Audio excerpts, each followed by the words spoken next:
Sveicināti, dārgie radioklausītāji un jaunieši raidījumā Vērtību kompass. Mani sauc Ronalds Svarups, un šis ir raidījums, kurā mēs atklāti runājam par aktuālām tēmām katram jaunietim un skatāmies uz Bībeli kā uz mūsu dzīves un vērtību kompasu. Un šī ir tā reize, kad mēs Vērtību kompasā mēneša 4. nedēļā būs kāds viesis līdzi, un šoreiz man ir viens viesis, varbūt tu arī pats ar sevi iepazīstināt, kā tevi sauc un ar ko tu tagad nodarbojies.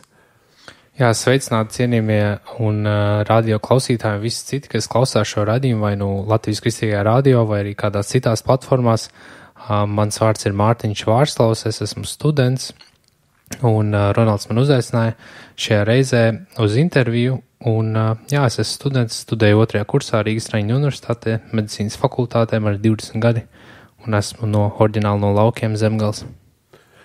Jā, mēs ar Mārtiņu esam kādu laiku pazīstami, varbūt daži no jums ir viņu kaut kur bišķi, kaut ko dzirdējuši par viņu, bet Mārtiņš nāk uz mūsu jauniešu vakariem jau kādu laiku, un arī pēc tam, laikam pastāstīs, kā tu nāc pie ticības, bet tāds, interesants dzīves stāsts. Un īsumā, pirms mēs sākam, varbūt, lai cilvēki tevi labāk pazīst, ar ko tev patīk nodarboties, kad tu nestudē, ko tev patīk darīt, vai kādi tev ir hobiji? Jā, paldies, ka pajautāji. Īstenībā manā dzīves laikā man ir bijuši dažādi hobiji, ir lietas, ko es vairs ilgi nedaru un esmu atmetis. Kādreiz, kad es biju mazāks, nodarbojos ar sportu, man noteikti patīk arī sportēt pašlaik, bet citreiz man nesanāk to darīt dažādu iemeslu dēļ, kaut kādas aktivitātes aizņem laiku vai kā, bet tā man patīk noteikti skriet, kā 10 km, 5 km, iespējams. Bet man patīk noteikti arī strādāt, tā kā es esmu minējis, jau esmu no Laukiem. Man patīk mājās darboties praktiski, bet arī intelektuāli tādā ziņā, ka man patīk lasīt grāmatas. Piemēram, protams, nevienmēr tam visam var atrast laiku, bet es īstenībā izbaudu daudzas lietas, dažādas lietas, gan to pašu grāmatu lasīšanu, gan darbošanos praktiski, jo, man liekas, hobija ir tāda ļoti laba sastāvdaļa dzīves, kas ir, ko var izbaudīt. Noteikti katram ir savu, bet, man patīk, dažādas lietas, nevarētu pateikt, ka man tāds viens konkrēts hobijs, jo, man patīk darīt dažādas lietas arī, ko es nekad neesmu dzīvē darījis. Piemēram, man noteikti ir arī saraksts ar lietām, ko es gribētu izdarīt. Bet, tā pārsvarā sanāk praktiski strādāt vai, piemēram, kaut ko lasīt. Jā, jauki. Cerams, klausītājiem drusku skaidrāk tagad ir. Un sanāk, cik ilgi tu esi jau ticībā? Paldies par jautājumu. Tagad skaitot varētu būt aptuveni kādi 4 gadi vai vismaz 4. gads. Jā, bet tas viss sākās daudz ātrāk, bet varbūt šī brīdī tu varētu pastāstīt savu dzīves stāstu, savu liecību, kā Dievs tevi atveda pie sevis. Tas tāds interesants dzīves stāsts. Jā, jāsaka pašiem pirmsākumiem, tad noteikti varētu sākt ar bērnību, kad es biju maziņš, sākot no apmēram, īstenībā jau no ļoti maza vecuma, kad es jau biju zīdainis. Tātad man ģimenē ir brālis vēl viens, viņu sauc Roberts, un mamma un tētis, un es piedzimu vispār pagānu ģimenē tādā ziņā, kad mana ģimene nav ticīga, respektīvi viņi nepraktizē kristīgo ticību, kristietību, neapmeklē draudzi, regulāri nelasa Bībeli, bet mans tētis ir, tā oficiāli sakot, luterāns. Viņš jau tagad ir miris, bet vispār tātad sanāk, viņš dzīvoja laikā, kad vēl projām Latvijā bija Padomju Savienība, Padomju Savienības valdības iekārta. Un tā, kad Latvija kļuva brīva, tad viņam radās iespēja aizbraukt ceļojumā pa visu Eiropu ar autobusu tieši ar katoļu ticības pārstāvjiem, tā skaitā arī uz Vatikānu. Viņi apmeklēja tur dažādas valstis, bet viņš pats bija kā luterāns, bet un viņš arī pats sajūta kaut kādā brīdī Dievu tuvumu vienā no valstīm, mazā tādā vienkāršā baznīcā. Es nezinu, vai tas tieši saistīts ar to, bet tā garos vilcienos tā īsti koncentrēta, respektīvi viņš nolēma, ka man ar brāli vajadzētu kristīt. Mana mamma un arī citi varbūt ģimenes locekļi pretojās tam, vai tas viņiem šita varbūt nedabiski, bet tāpat laikā mēs zinām Latvijā daudz vai visur pasaulē cilvēki tiek kristīti, pat ja viņi nav, piemēram, ticīgi, bet tas tāds pirmais moments, ko es pat vēl neapzinājos, jo tad vēl es biju maziņš, bet mani nokristīja ar brāli netālu, kur es dzīvoju, Lutrāņu baznīcā. Un jā, man noteikti bija kāds 1 vai 2 gadi. Bet tā viss turpinājās vairāk jau pēc 1. klases vecuma. Mans tētis veda mani ar manu brāli uz Rīgas Svētā Pāvila evaņģēlas Lutriskās baznīcas draudzes nometnēm. Viņas notika vasarās, katru vasaru 1 nedēļu, sanāk 5 dienas gadā. Un sanāk, jā, no 7 gadu vecuma, tātad es gāju 1. klasē, man ar brāli ir 1 gads un 4 mēnešu starpība, tad viņam sanāk, viņš jā no 3. klases, un tā mūs veda katru gadu. Mūs veda tur arī tieši tāpēc, kad manam brālim ir krustāvs, un viņš dzīvo netālu no šīs baznīcas fiziski Rīgā, un viņš pats arī apmeklēja šo baznīcu, viņi bija pazīstami man tēvu, un tādēļ arī viņi veda mūs tieši uz šīm draudzes nometnēm, tieši Rīgā, bet tā mēs paši neesam no Rīgas. Un, jā, veda mūs šīm draudzes nometnēm katru vasaru, un tas bija interesanti, jo, pirmkārt, tā kā tas bija tikai 1 reizi gadā, varēja just tādu atšķirību, kad es aizbraucu uz tām nometnēm, ka tur bija kaut kas citādāk. Teiksim, es kādreiz spēlēju regbiju un citus sporta veidus, vai vienkārši braucu kaut kādām nometnēm, volejbola nometnēm, nevienalga kādām, bet tā lieta bija tāda, ka tur bija kaut kas citādāk. Tur bija tāds seja, kad ir debesu valstība šeit uz zemes, jeb respektīvi tur kaut kas ir citādāk, cita atmosfēra, aura, sauc kā to gribi vai ne, bet jā, tur bija tā, ka, piemēram, cilvēki nelamājās, viņi bija laipnāki, un jā, ēdiens garšoja citādāk. Mēs, piemēram, spēlējam futbolu ar citiem maziem bērniem, vai ne, kad mēs vēl bijām maziņi, bet tas bija tā kā daudz citādāk. Un tajā brīdī, kad mēs beidzās nometne, tāda sajūta, kad ir nazi tā kā nogriezts, un kad mēs atbraucam atpakaļ mājās, ka kaut kas ir mainījies, kad te vairs nav šis patiesi kaut kāds prieks, laime, ko mēs tur piedzīvojām. Un tā mēs katru gadu braucām. Un tālāk jau nāca pusauģu gadi. Pusauģu gados bija tā, kad es arī sadumpojos. Es sāku lietot narkotikas, tā skaitā arī, sākotnē viss sākās tomēr ar cigaretēm un alkoholu, bet vēlāk arī sākām smēķēt zālīti, jeb marihuānu, tāda negatīva, jeb, jā, draugu tāda kompānija vai kompānija, kas uz to pamudināja, bet arī tajā brīdī es atceros vienā no nometnēm, es piedzīvu arī to, ka Dievs darbojās tādā ziņā, kad es Dievam kaut ko lūdzu. Jā, ka es Dievam kaut ko lūdzu, un tas piepildījās arī tajā pašā dienā vai nākošajā. Es varbūt precīzi vairs neatceros, kas tas bija, bet noteikti es zinu, jā, ka tajās nometnēs arī piedzīvoju to, ka tiešām Dievs ir un ka viņš eksistē, vai varbūt ka viņš arī darbojas vai atbildes lūkšanām.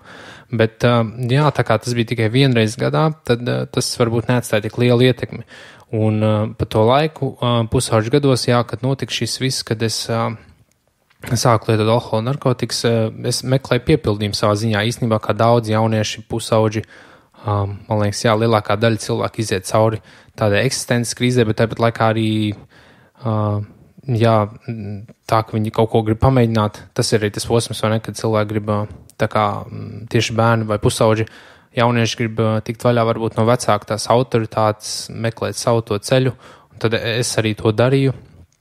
Un interesanti tāda, arī tāds stāsts, kad man bija pazīstama viena meitene, kas vienkārši mācījās manā skolā, tur vienkārši klases biedrene, bet bija tā, ka mēs vienreiz bijām, ar saviem draugiem, vienkārši kaut kādā pasākumā vai vienkārši, jā, atpūtāmies, un mums sanāca iespēja uzsmēķēt pirmo reizi zālīti, un viņa teica, ka pazīstot manu raksturu, kad viņa zināja, vai teica, jā, ka es noteikti kļūšu atkarīgs no tās, un man tajā brīdī likās, jā, smieklīgi, ka tā nav patiesība, bet īstenībā viņai bija taisnība, es tikai vēlāk to tā sapratu, vai ne, bet, jā, bet mēs ar draugiem mēģinājām dažādas narkotikas, teiksim, tā jau mēs pārsvarā meķējām zālīti, jo mēs redzējām, ka tur ir citi efekti vai citi pozitīvi aspekti nekā alkohols un tā, tāpēc tas noteikti varbūt izvērtās ne vairāk kā standarta ziņā, kad, piemēram, liela daļa pusauģiņu, piemēram, pamēģina alkoholu, cigaretes, labi, vai nu viņi paliek atkarīgi, nē, bet vairs nelieto, bet mēs tā kā, jā, tur eksperimentējam arī citām lietām, teiksim, citām narkotikām.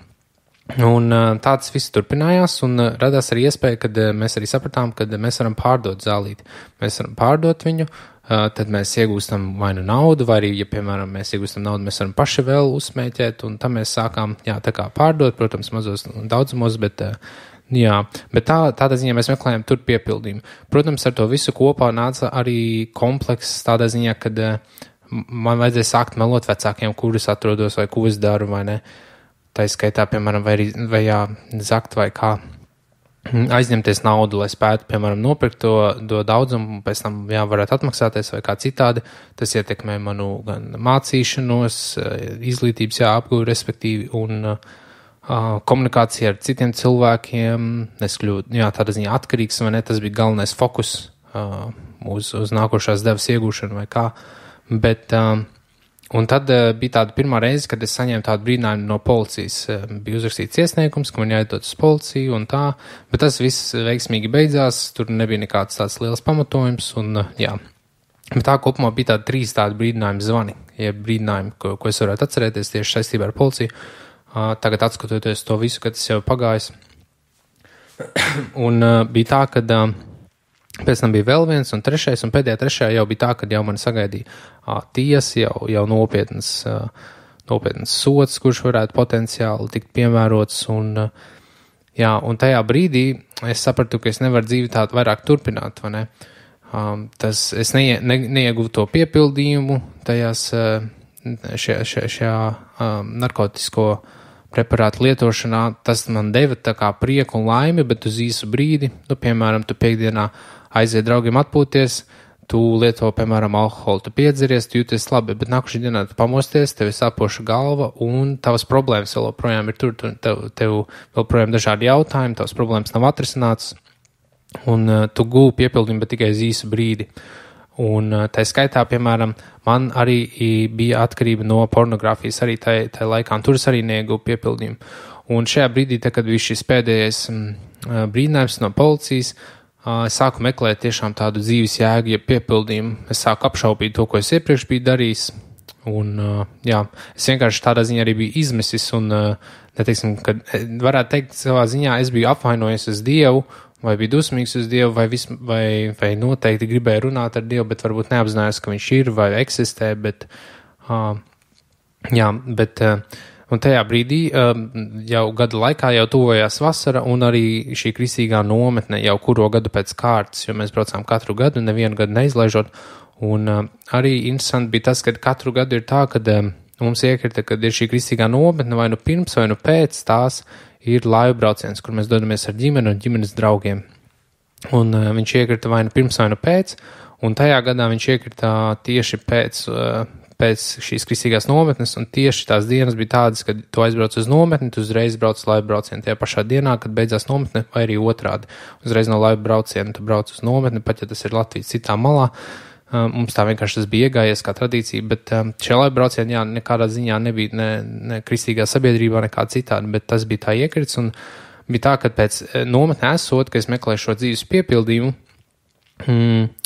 mani uzrunāja tiešām, kas tur tika teikts, man jau vēl projām, protams, māca šaubas, bet tajā brīdī, kas bija kristīgā nometnē, es meklēju atbildes kaut kādiem jautājumiem, piemēram, kāda vispār jēga dzīvot, kāda jēga vispār, piemēram, radīt bērnus, ja viņi tāpat nomirs vai ne nāve, un vai vispār dzīvē ir jēga. Tie bija jautājumi, kas man tiešām interesē, un tur tika piedāvāt šīs atbildes no kristīgā šī skatu punkta, bet es tāpat vēl, protams, šaubījos, un tad viena sieviete pienāca pie manis, un viņa teica, Mārtiņ, es redzu, ka tu tā šaubies, ka tu lēkās starp divām pasaulēm, starp cilvēcīgo pasauli un Dievu pasauli, šo dievišķo.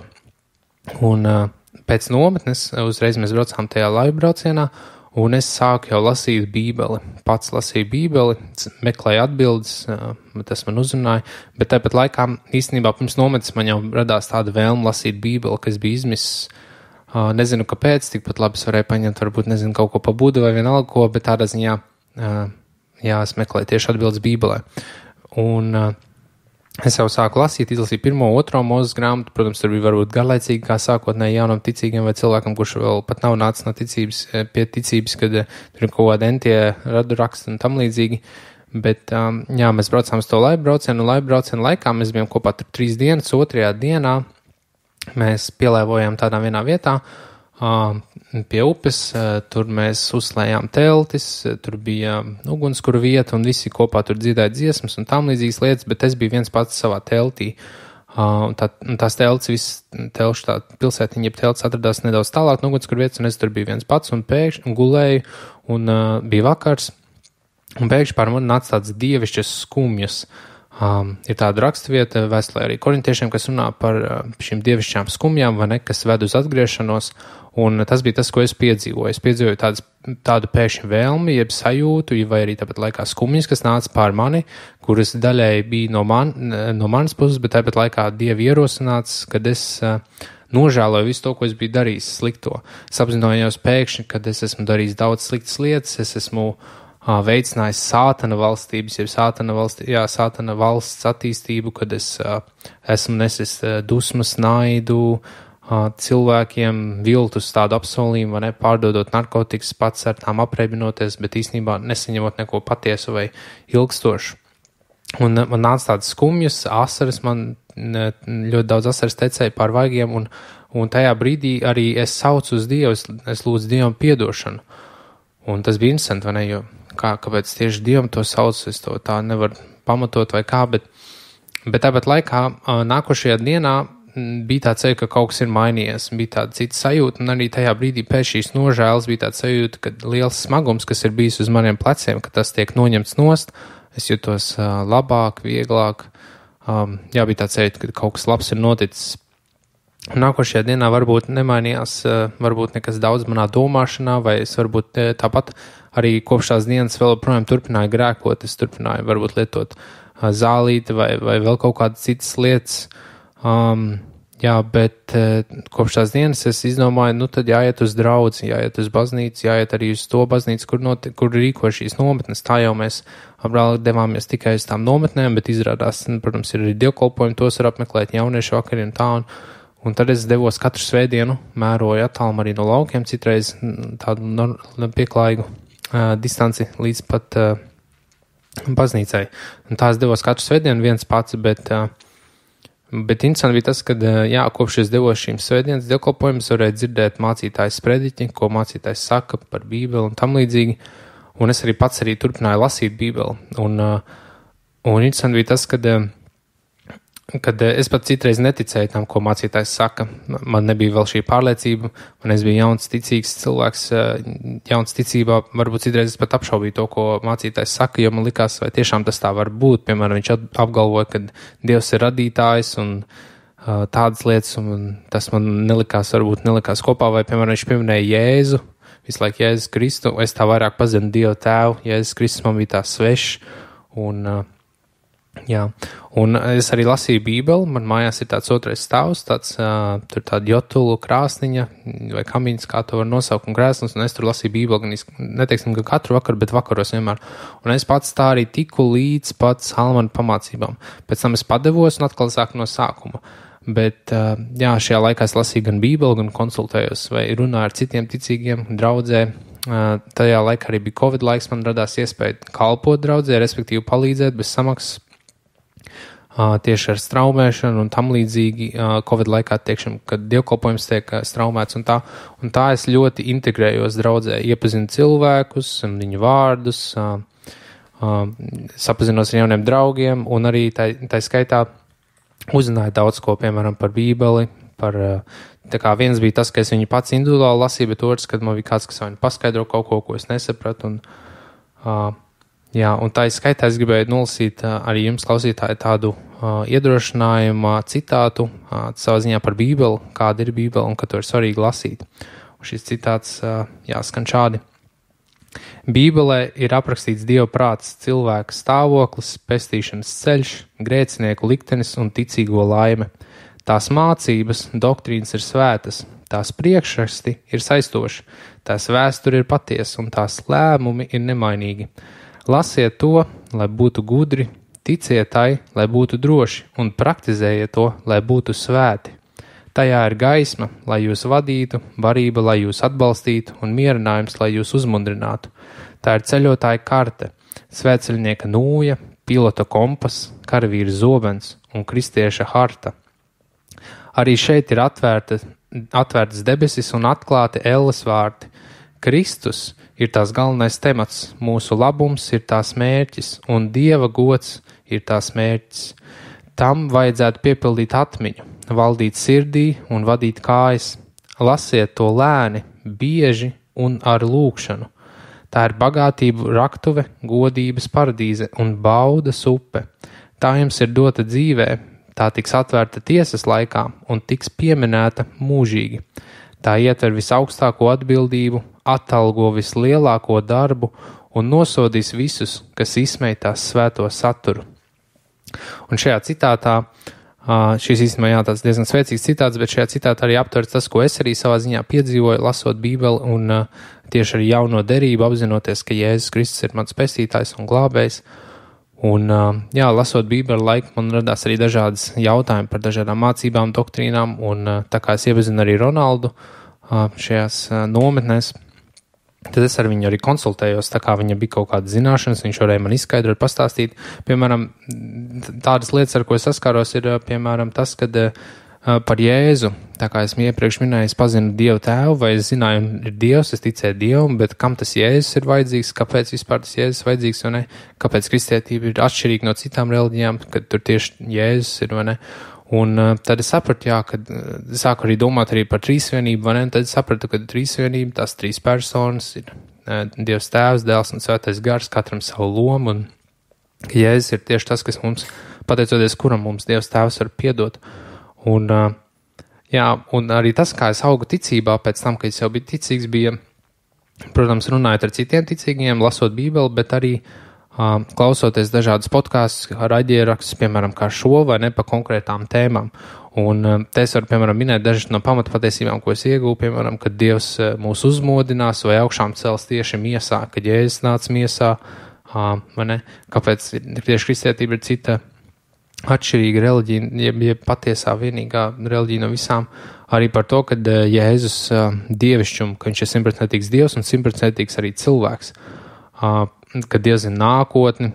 Tādā ziņā, kad es arī kļuvu ticīgs, man radās arī daudz jautājumu, kā var savienot kristietību ar zinātni, vai kā var kristietību savienot ar daudziem jautājumiem. Piemēram, mani draugi, ka viņi redzēja tādas būtiskas pārmaiņas manī, tā kā viņi man bija pietiekami tuvi, ģimene un arī draugi, viņi redzēja, kad kāds es biju iepriekš un kāds, ka es nācu pie ticības. Protams, viņiem radās jautājumi, Mārtiņ, kas tev noticis, vai ne? Un viņam man arī uzdeva jautājums vai argumentēja, debatēja pret mani, un tad es nezināju īsti, ko atbildēt, jo man pašam nebija visas atbildes. Bet, tā uzzinot daudz, ko es meklējot, es daudz ko atradu, piemēram, arī to, kad, piemēram, kāpēc Dievs, kad Dievs ir visvarens, kurš radīja Dievu, tā dažādi jautājumi man tika uzdot, man arī pašam tas likās interesanti, un es arī uzzināju, protams, ka Dievs ir radījis pasauli, varbūt nevis evolūciju, un ka Dievs zina nākotni, ka viņš ir ārpus laika, telpa un matērijas, tādā ziņā, ka Dievu neviens neradīja, ka viņš pats ir sākums un arī gals, ka viņš ir radītājs. Un tad jau tālāk ticības dzīvē, protams, bija tas Covid laiks, ko es pieminēju, un Covid laiks man nāca ļoti par svētību, ļoti, īstenībā nebija tā, kad es īstenībā biju vairāk baznīcā nekā izolējos. Un ja zinat, ir tāda platforma, saucās Discords. Tāda platforma, kur cilvēki pārsvarā tās auditorija, sabiedrība, kas tajā uzturās jau lietošu aplikāciju platforma, ir cilvēki, kas spēlē datorspēles vai kā citādi, bet mans brālis, viņš bija mājās, es arī biju mājās, un vienu dienu eju viņam garām, viņš sēž pie galda, un es skatos, viņam no muguras skatos, ka viņš lieto Discord, un ka tur ir tāds serveris ar nosaukumu Kristieši jaunieši. Un man kā jaunam ticīgam vispār radās jautājums, vai Latvijā ir arī kristieši, kur ir jaunieši, vai es dzīvoju zem akmens vai nē, bet es viņam palūdzu, lai viņš man pievieno šim serverim. Es vēlāk arī pievienoju šim serverim, un tā kā Covid laikā daudz bija arī pa mājām, tad tur varēja runāt gan ar kameru, ar mikrofonu, vai ne? Un tur es iepazinos ar citiem jauniešiem, kas ir kristieši, kas nebija no manas draudzes, bet arī no citurienes. Un uzzinājām arī par tādu organizāciju kā Latvijas Kristīgā studentu brālība, kuras ģenerāls sekretārs ir Ulvis Kravals, ka tā ir tāda kristīga organizācija, kas ir tieši studentiem, jeb jauniešiem, tai skaitā, un ka tā ir pa misionālu dzīvesveidu, un kad ir arī tādi kristieši, ka Latvijā kaut kas tāds eksistē. Un tur es arī sāku iesaistīties. Tas sanāk, ka es biju jauns ticīgs cilvēks, kurš ne tikai gājis draudz, bet iesaistījies šādā kristīgā organizācijā, kuras arī ļoti daudz ko iegūju. Uzzināju arī, ka tāda Agap studenti organizācija, un caur šo Latvijas Kristīgo studentu brālības arī ļoti daudz iegūju gan draugus, kas ir arī citi kristieši. Es apmeklēju dažādas kristīgas pasākumus, un tas man arī tādā ziņā paplašināja skatu uz kristietību kā tādu, cik tā ir dažāda, cik dažādos veidos, dažādās auditorijās cilvēkiem var stāstīt par Dievu, Jā, un kā kristētība arī izpaužās. Vēlāk bija arī tāds moments, kad es satiku vienu draugu ar viņa sievu, kur arī caur Discord īstenībā, kuras apmeklēja vienu draudzi un dievkalpojumu, un tajā par mani lūdzu, un es arī sāku runāt mēlēs, respektīvi tā ir viena no svētā gara dāvanām, un tas man arī bija tāds vēl viens pagrieziena punkts, ja visas šīs iepriekšējās, ko es minēju, tie ir vairāk tādi posmi, ko ticības dzīvē, kā tā attīstās un arī kā tā turpina attīstīties turpmāk, vai ne? Ar katru gadu paliek, teiksim tā, ticībā paliek interesantāk, vai tu uzzini kaut ko, nobriest ticībā, un arī lasi Bībeli, mēģini to saprast, jo citreiz ir tā, ka tu izlasi Bībeli vienreiz, lasi otrais, un tad ir lietas, ko tu vispār nepamanīji, un tam līdzīgi. Tā kā tas varētu būt mans stāsts. Jā, tāds interesants stāsts, jā, daudz ko izlaidām. Man patīk arī tas, kā Dievs darbojās caur nometnēm, ka viņš tiesēja tevī to sēklu, un tad pēc tam arī pēc tā draudzes nometnes un laivu braucienu, un tagad tu arī biji uz nometni. Cik reiz tu esi jau bijis jau uz nometnēm? Ja tagad tā paskaita, varētu būt, ka šogad, kad mums notika draudzes nometnē, es biju 13. reizi pēc kārtas. Jā, 13. reizi, bet ticībā tu teici 4 gadus. Jā, interesanti, kāds notika, jo es arī nācu pie ticības caur nometnēm, tieši caur kristīgām nometnēm, man nebija ticīgi vecāki. Bet tas man liekas ļoti interesanti, kā Dievs darbojās, un jā, tu piedzīvoji daudzas lietas, bet Dievs ir pasargāja arī kaut kādā ziņā, protams, varēja būt trakāk, arī no policijas pasargāja, no cietumsoda, un tā tālāk, un tas arī ir jauki, bet tā interesanti, kā Dievs to visu ir vadījis, un tagad tu esi vēl jaunietis, tu studē, un mēs tad nākamajā raidījumā parunāsim arī par studijām, par dažādiem stāstiem no studiju dzīves, tad nākamā mēnesis varat gaidīt šo raidījumu, bet man patīk to krekliņš, tev savu rakstīts, kam tu sekosi. Tā kā, vai nu teica, ka kristietība ir īpatnēja, un tā ir par sekošanu Kristumu. Un es vēlēs jautāt, mums ir vēl kādas 7 minūtes. Jā, šai sadaļai varbūt, kā precīzi, kas tev palīdz tad sekot Kristumu? Ir kādas tādi praktiski padomi citiem jauniešiem arī, kas studē vai vēl jaunākiem? Kas tev tā konkrēti palīdz iet pa šo ceļu? Tu minēji kādas pāris lietas īsumā, bet varbūt tad vairāk pastāsti, kas tev ir palīdzējis, vai ja cilvēkam ir grūti, vai viņi krīt dažādās kārdinājumos, atkarībās, kas palīdz tur noturēties, kādas padomus tu varētu dot no savas dzīves? Jā, interesants jautājums īstenībā, bet es varētu sākt atbildēt šo jautājumu ar tādu 10,000 metru skatījumu no augšas, kad noteikti Dievs pats palīdz, Dieva gars, vai ne? Dievs pats mums dāvā ticību, Dievs pats mūs uztur, vai ne? Viņš arī tas, kas īstenībā mūs aicina sanāk pie ticības, vai ne? Viņš jau zināja, ka mēs atgriezīsimies, viņš jau bija mūs paredzējis, un tad es teiktu, ka noteikti Dievs pats rūpējās. Bet kā tieši tas notiek, tas, man liekas, var izpausties dažādi caur cilvēkiem un caur dažādām organizācijām. Un, piemēram, man liekas, ka viena no lietām, kas mani gan uzturēja, gan turpina uzturēt, ir tas, kad es esmu kādā kristīgā kopienā. Kad tu esi, kad cilvēks, kurš ir ticībā jauns vai vispār ticībā, ko viņi uztur, ir šis slavenais piemērs vai ilustrācija par oglēm. Ja tu esi ticīgs, katrs ticīgais ir kā ogle, kuras ir kamīnā, ja tu izņem vienu ogli ārā, tad tā ar laiku atdziest. Tādēļ viņām visām jāturās kopā, un tad tās var degt ilgi. Un tādēļ tas mani iedrošina, un arī tas man arī dāvā un uzturas pareizā ceļa, ka es esmu kādā kopienā. Piemēram, draudzē ir viens, bet tāpat arī laikā organizācijās, piemēram, šajā Latvijas Kristīgajā studentu brālībā.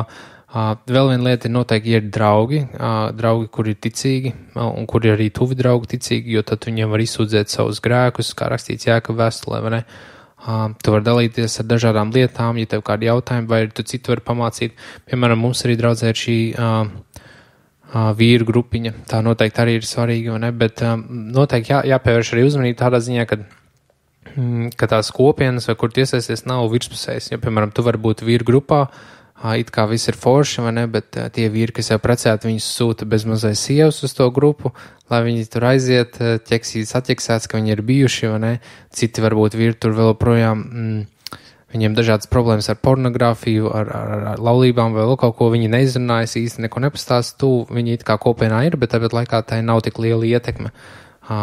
Jā, bet tāpēc noteikti svarīgi būt atklātam pret sevi un arī par tiem cilvēkiem. Noteikti atrast arī kāds cilvēks, kam tu vari būt arī tuvs, vai ne, 2-3 cilvēki, var vairāk vai mazāk, bet tas man noteikti jāpalīdz noturēties pie ticības. Un šajā ziņā, šajā sakarā es arī gribēju dalīties ar pāris rakstvietām. Es salīdu 2 sekcijās labās ziņas un sliktās ziņas. Tāda ziņā, kas ir skarbāks un netik skarbs, bet viena no tām ir vēstulē ebrejiem, 10. nodaļa, 28. un 29. pants, un tur stāv rakstīts tā. Kas pārkāps Mūzes bauslību, tas mirs bez žēlošanas, 2 vai 3 lieciniekiem liecinot. Cik gan smagāku sodu jūs domājat pelnīs tas, kas Dieva dēlu minas kājām, un derības asinis, ar ko viņš svētīts, turējis par nesvētām, un žēlastības garu nievājis. Šis ir tādi skarbi vārdi, bet tāpat laikā tas man liekas arī mani palīdz noturēt pie ticības, saprotot to, ka ja es neeju šo ceļu, ja es neturpinu ticēt, neturpinu paklausīt Dievam, savā ziņā es nievāju Jēzus upuri, es minu ar viņu kājām, it īpaši, ja es apzināti grēkoju vai, jā, tādā ziņā, protams, Dievs mums piedod neapzinātus grēkus, vai viņš palīdz mums tos apzināties, bet, kad ja mēs apzināti ejam pretī, tad sanāk savā ziņā mēs nievājam Jēzus to upuru, vai ne, jo Jēzus, kad viņi piesit pie krusta, vai ne, tas ir kaut kas reāls, tā kā viņš bija cilvēks, viņam bija aizcieš reāls sāpes, ciešanas, agonija, un tad sanāk tas, ko viņš ir darījis, ko viņš bez maksas mums dāvēs šo piedošanu, ticībā, ko mēs varam saņemt, tad mēs to tā kā atraidam, ja mēs neturpinam to ceļu, ja mēs nepaklausam viņam. Bet ir arī tās labās ziņas, protams, raksturvietas, ko es gribēju dalīties. Viena no tām ir, piemēram, no Mateja evaņģēlija 10. nodaļas 22. panta. Un jūs būsit visu ienīsti mana vārda dēļ, bet kas pastāv līdz galam, tas taps izglābts. Tad ir vēl no Filipiešiem 1. nodaļas 6. panta. Būdams pārliecināts, ka tas, kas jūsu sirdīs labo darbu iesācis, to pabeigs līdz Kristus Jēzus dienai. Un tad Filipiešiem arī 3. nodaļa 14. pants. Es dzenos pretim mērķim, goda balvai, Dieva debesu aicinājumam Kristū Jēzu. Un ir tāda klasiska raksturvieta 1. vēstule Korintiešiem 3. nodaļa 11 līdz 15. pants. Jo citu pamatu neviens nevar likt, kā to, kas jau likts proti Jēzus Kristus. Bet ja kas ceļ šā pamata zeltu, sudrabu, dārgakmeņus, koku, sienu vai salmus, katra darbs tiks redzams. Tiesas diena to atklās. Jo tā parādīsies ar uguni, un kāds, kura darbs ir, to uguns pārbaudīs. Ja kāda darbs, ko tas uzcēlis, paliks, tas dabūs algu. Ja kāda darbs sadegs, tam būs jācieš, bet viņš pats tiks izglābts, bet tā kā caur uguni. Šīs raksturvietas 4, ko es minēju, tas, manuprāt, ir tādas labās ziņas, kas man notur arī pie ticības, ir, kad debesīs es saņemu šo algu, ka tas viss ir tā vērts, kad šajā ticības ceļā ir interesanti, Dievs ir paredzējis dažādas lietas, protams, ir sarežģījumi, izaicinājumi, vai ne, līdzīgi kā nesen bija viena epizode vērtība kompasā par izaicinājumiem, bet jā, kad Dievam ir šī alga, ka mēs varam piedzīvot arī labas lietas un jā, kopā ar Dievu iet šajā ceļā. Jā, paldies, tās ir labas raksturvietas, viņas parāda abas šīs puses. Un svarīgi ir tāpat saprast, ka tas ir Dieva žēlstībā, Dieva spēkā tas viss notiek. Dievs dod arī šo bijību, kā tu teici, bet tajā pašā laikā, jā, mēs varam arī tiekties gan pēc tās baulas, gan atmest šīs lietas. Un, jā, kopiena svarīga, es to tur arī varu piekrist, ir svarīgi, ka ir cilvēki blakus, īstie cilvēki, kas jautā labus jautājumus, un arī uzturu pie ticības, pajautāju pa laikam, kā klājas, bet tomēr arī privāti ir svarīgi iet uz šī ceļa, un varbūt ir īsi kādi pāris padomi, ko tu lasi Bībelē, vai vispār, ka tu lasi grāmatas, klausies kaut ko tu skaties, klausies, lasi, kas to palīdz uz šī ceļa, vai nu mūzika, vai nu video, vai vienalga, kas ir vēl kaut kas tāds privāti tev, ka tu neesi kopienā, arī no Bībeles. Klasiski es teiktu, ka bieži vien cilvēkiem problēmas ar veco derību, kad cilvēki lasa veco derību, to viņi nesaprot, bet es domāju, ja tu lasi jauno derību, tad tur es personīgi smeļos jaunajā derībā ļoti daudz iedvesmu, bet arī nevienmēr ir tā, es esmu novērojis, es lasu veco derību, es esmu tāds depresīvs, es lasu jauno derību, es esmu tāds priecīgs cilvēks tajā tieši brīdī vai vispār tajā dzīves laikā, tajā sezonā, dzīves sezonā, vai ne? Un, es arī teiktu, ka dzīvē noteikti ir sezonas, un katrā sezonā var smelt kaut ko citu vai iedrošinošu. Mēs personīgi daudz esmu arī iegūst no interneta resursiem, bet tur es noteikti arī klausītājs, tā skaitā arī sevi, varu brīdināt, kad arī jābūt uzmanīgiem. Interneta resursi ir daudz dažādi, mācības ir dažādi mācību veidi, kā ir tāda raksturvieta. Kad var arī iekulties nepatikšanās, bet es esmu daudz ko gūst tieši no interneta, no dažādiem resursiem. Piemēram, es ļoti daudz esmu YouTube video skatījies saistībā arī par dažādām tēmām. Piemēram, viens no tām ir apoloģētika. Tas man noteikti ir iedrošinājis ticībā, atbildot uz jautājumiem. Protams, visus jautājumus nekad nevar atbildēt, bet, piemēram, jā. Bet kas ir tas pa kanālu? Ir dažādi. Viena no tiem es arī plānoju apmeklēt konferenci. Ir tāds YouTube kanāls saucas Answers in Genesis, jeb atbildes pirmajā mūzes grāmatā, jeb Genesis tapšanas grāmatā, radīšanas grāmatā, pārtulkojot. Tad ir tāds, protams, Living Waters Ministries, kur ir tāds sludinātais Ray Comfort. Īstenībā ir daudz, jā. Cross-Examined, labs kanāls. Jā, tas noteikti arī labs, arī apoloģētisks tieši, jā. Jā, ir daudz tādu. Bet jā, droši es iesaku klausītājiem pameklēt. Ir daudz iespēju, ir daudz resursu atrast kādas lietas un paskatīties arī, vai tie cilvēki ir bibliski. Ir daudzi populāri maldu mācītāji, bet tur arī atšķirt, paskatīties, kādi ir augļi un izvērtēt arī šīs lietas, bet, kad tas ir atzīts par labu, tad arī klausīties un saņemt barību. To es noteikti arī ieteiktu. Bet tagad mēs jau tuvojamies noslēgumam. Mārtiņ, vai tev ir kāds novēlējums klausītājiem, jauniešiem un ikvienam, kurš klausās šo raidījumu? Jā, varbūt tas varētu skanēt nedaudz depresīvi, bet es gribētu novēlēt, ka viss tas, ko es teicu, var vispār kādam noder, vai ne? Bet tādā ziņā, jā, tas, ko es sacīju, tā ir tas, ko es sacīju, bet noteikti, ka Dievs runā caur mani, ka tas, ko es minēju jūsu uzrunā, un tas, ko es noteikti vēl novēlētu, ir garīgi nobriest. Ka tas viss ir process, svētapšanas process, kad mēs nākam pie ticības, tad mēs vēl lēnām iepazīstam dažādas lietas, sākam taustīties, bet ar laiku mēs jau iepazīstam gan kristīgo ticību, gan visas pavēles aicinājums, uz ko mums aicina Jēzus, Dievs un Svētais Gars, vai ne? Un lietas, ko mums vajag darīt, lietas, no kā mums izvairīties, tāpēc es noteikti novēlētu mums nobriest. Tas ir process, to nevar tā uzreiz uzspiest vai aktivizēt, kad tagad nobriesti vai ne, bet es novēlētu mums visiem, ka mēs varam garīgi nobriest, piepildīties ar Svēto garu, ar Svētā gara augli, visām tām īpašībām, kas ir vēstulē Galatiešiem. Un, kāds no šiem klausītājiem, kas pašlaik klausās šo nav ticīgs, tad es novēlu iegūt ticību, kas ir derīga pestīšanai un izglābties no briesmām, kas nāk, kas paredzēta visiem, kas nenāk pie ticības un neatgriežas no saviem grēkiem un nepaļaujās tieši uz Jēzu, kā viņu glābēja. Jā, labs novēlējums. Nav tāds izglāba pasauli, Miss Amerika lūkšana, bet tāds ļoti labs, jauki.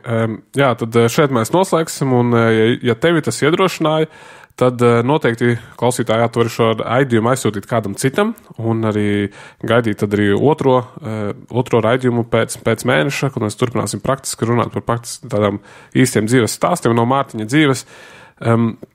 Jā, un ja tev ir kāds atsauksme vai ieteikums arī citam viesim, kur es varētu uzaicināt, tad uzraksti man, apmeklējot mājaslapu ej.uz/vērtību kompas. Bet noslēgumā tad lūksim, un Mārtiņš vēlas arī aicināt tevi tad lūgt.